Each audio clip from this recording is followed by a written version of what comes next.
Welcome guys, I am standing here with Joe with the Bombshell, an absolutely beautiful, beautiful car. I'm looking at this paint. This happens to be my favorite color.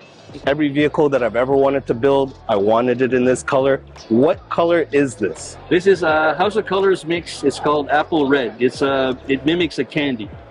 How many hours? I have to ask. The total build, we're somewhere in between 4,500 and 5,000 hours. Good God. Did you do any of it yourself? Some of it, that's where in the 4,500 and the 5,000, it's in there. I have a guy at Aube Customs. He's magic. I mean, the guy does work. He did all the metal work, all the mechanical, all the body work, all the paint. The guy is just second to none. The guy's incredible. So you know what? One of the awesome things about talking with owners is we choose builders for very specific reasons. Why did you choose? I heard Aube Customs. Aube Customs, Gislain. Yeah. Gislain Aube. We're on the same wavelength. It's like it's two guys, one mind. What I see, he sees. If he sees something, he explains it to me. I see it right away. We're always. I don't think we haven't disagreed on very many things. And this is 2 years.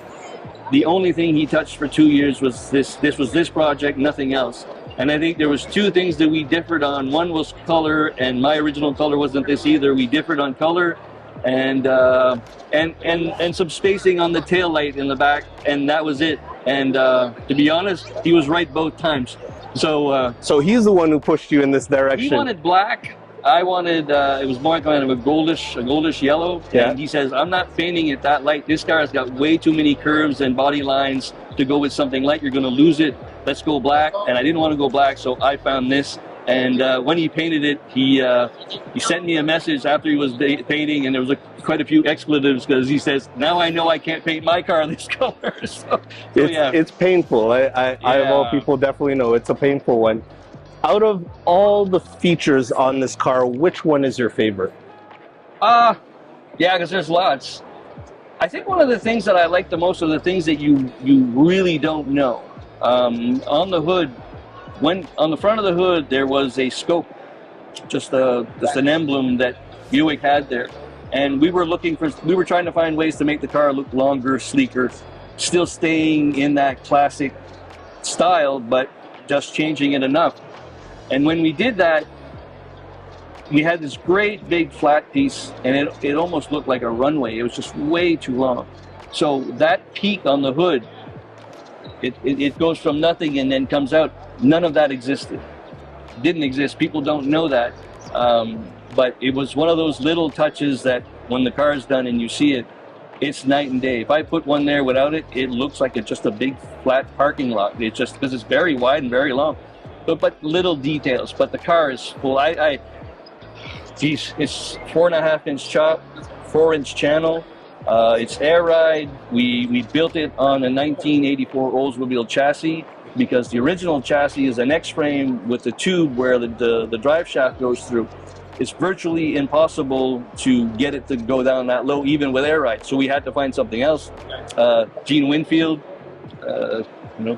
builder of all times, a legend. He's the one who told me. He says, all the Mercs that we built them all on 84 Oldsmobile chassis. So I found one of those and we built it off of that platform.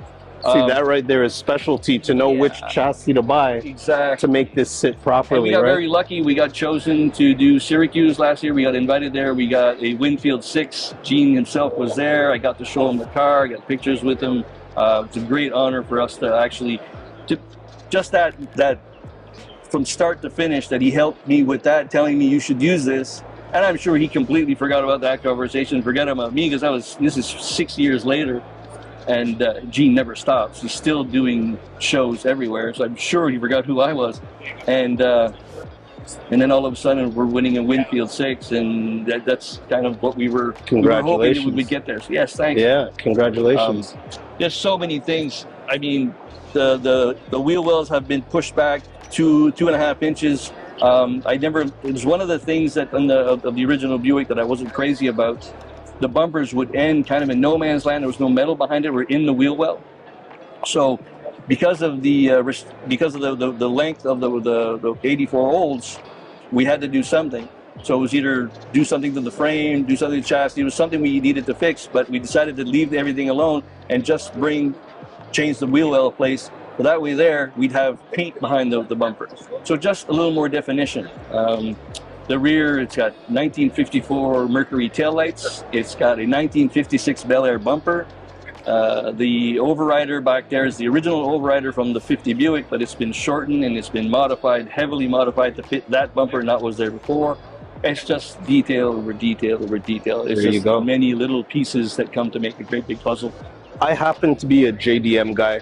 I have lots of JDM cars. Recently went into vets. You kind of sometimes fall into owning a vehicle. You fall in love with it for the weirdest of reasons.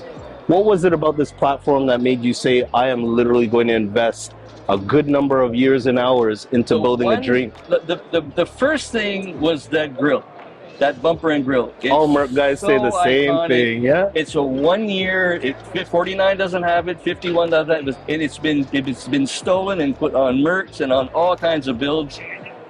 So that was the first thing, and I was a big fan of those lead sled Mercs.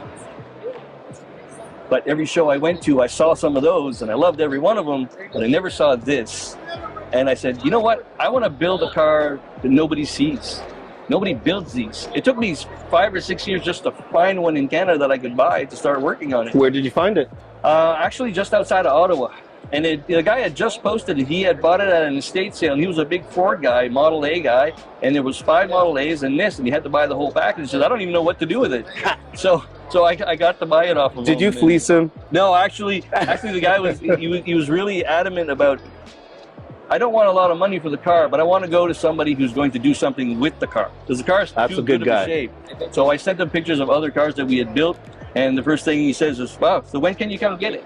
So nice. It worked out well. Nice. The only thing is I wish I could, it was really before email was a big thing, and I can't find this number. I found a number, thought it was his, I can't get a hold of him. I wish you could have seen it. He was an elderly gentleman at the time, and now we're talking 10, 11 years ago. So I'm hoping he's still there. I wish I could get a hold of him so he could actually see the finished product. That's the sweet part of it. Yeah. The little boy in all of us, the little girl in all of us, whoever you are that's building a car, when you're younger, in all honesty, I have to be honest. I'm going to swell your head a little bit. To build something like this is a dream most people don't achieve. Yes. Right? This is a monumental task. Just taking a quick look at it, you can tell. The little boy in you, what would he say looking at this right now? If you want something bad enough, don't stop trying. Just keep going, keep trying. It might take longer, it might change along the way, but don't stop. Don't stop. You did mention that you've built other cars before. Yes. Where does this one sit on the hierarchy? Oh, this one here is to another level. Again, when we started it was supposed to be a driver, and we had a budget, and then it just went further, and the more ideas I threw at my buddy that built the car, he would just do them to perfection, and then this won't work with this anymore. It's not to this level, and it just snowballed, and then it doubled, and then it kept going. So it got to the point where I was glad that we were done. Actually, he was glad that we were done too. He says, I need to work on something else. After 2 years straight of nothing else but this, he was glad to have it done. But yeah, we didn't set out to build it the way it is. It just kind of took a life of its own, and it demanded better. So we just had to do it better. You know what I really admire about the old school crowd? And forgive me for saying that. I have gray hair, so I think I'm allowed to.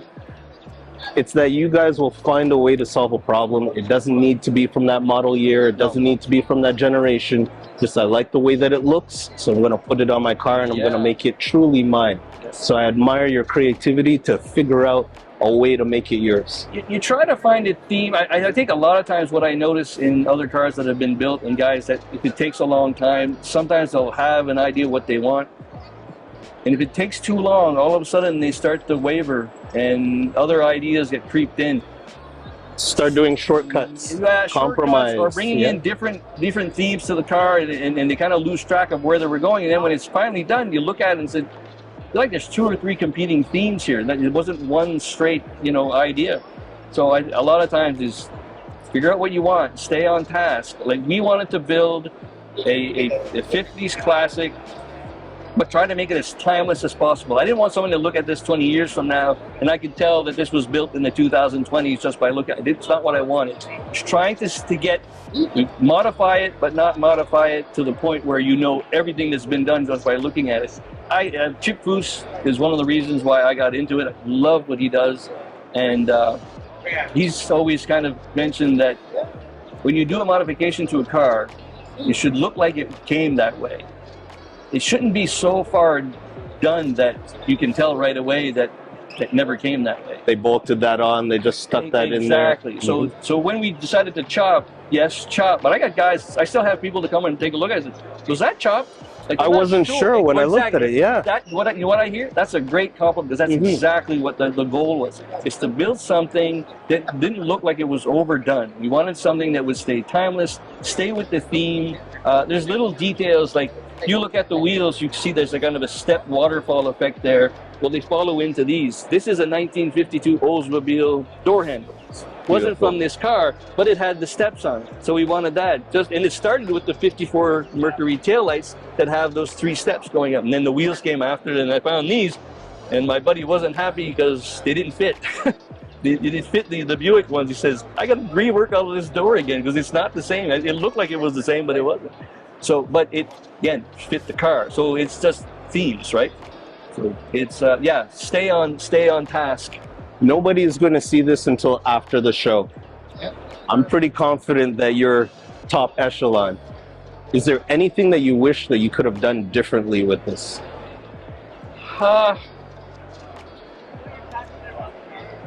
It's a tough one, because in some points yes, and then on others no. When we built it, it was built to drive, so the underneath of the car is all very well done, but it's not done to the level of the exterior. But if I was going to go to Detroit to do the Autorama or something like that, if you want to compete there, it has to be everything. And they look underneath, yeah. And we could have done that, but again, the project wasn't that, and it just got a little out of hand. So at some parts of it, you would like to see how far we could have gone with it, and in the other parts, it's great and beautiful out in the garage, but I want to drive this car. I want to go for a drive. Man after my own heart. I mean, they're beautiful trophies, but after a while, trophies gather dust. I don't want this to gather dust. Let's go for a drive. Right. It sounds as if we're egotistical, but a car guy to car guy, I can appreciate when you stop at a light and someone loses their absolute mind when they see this. What's the best reaction you've ever seen? I've had a few times, I did the absolute best one, but that's just how it's happened a few times at stoplights, cameras. I had a video camera once. The best yet, I was stopped at a stoplight, and this guy comes running out of his car, out of nowhere, runs out of the car, opens the passenger car door, sticks his head in and says, I've seen this car. This is the baddest car I have ever seen in my life. Congratulations. I love this car. Slammed the door, ran back, got into his car, and took off. That's the best one I've ever had. But, that's part scary and part... yeah, because for the first 3 seconds... How is this going to go? How's this going to end? Am I losing my car or worse? Yep. But yeah, no, he was really cool. So that's awesome. Yeah. Thank you so much for spending a few moments with us, Joe. Really appreciate you. Appreciate Good luck to you. Thank you. Take care.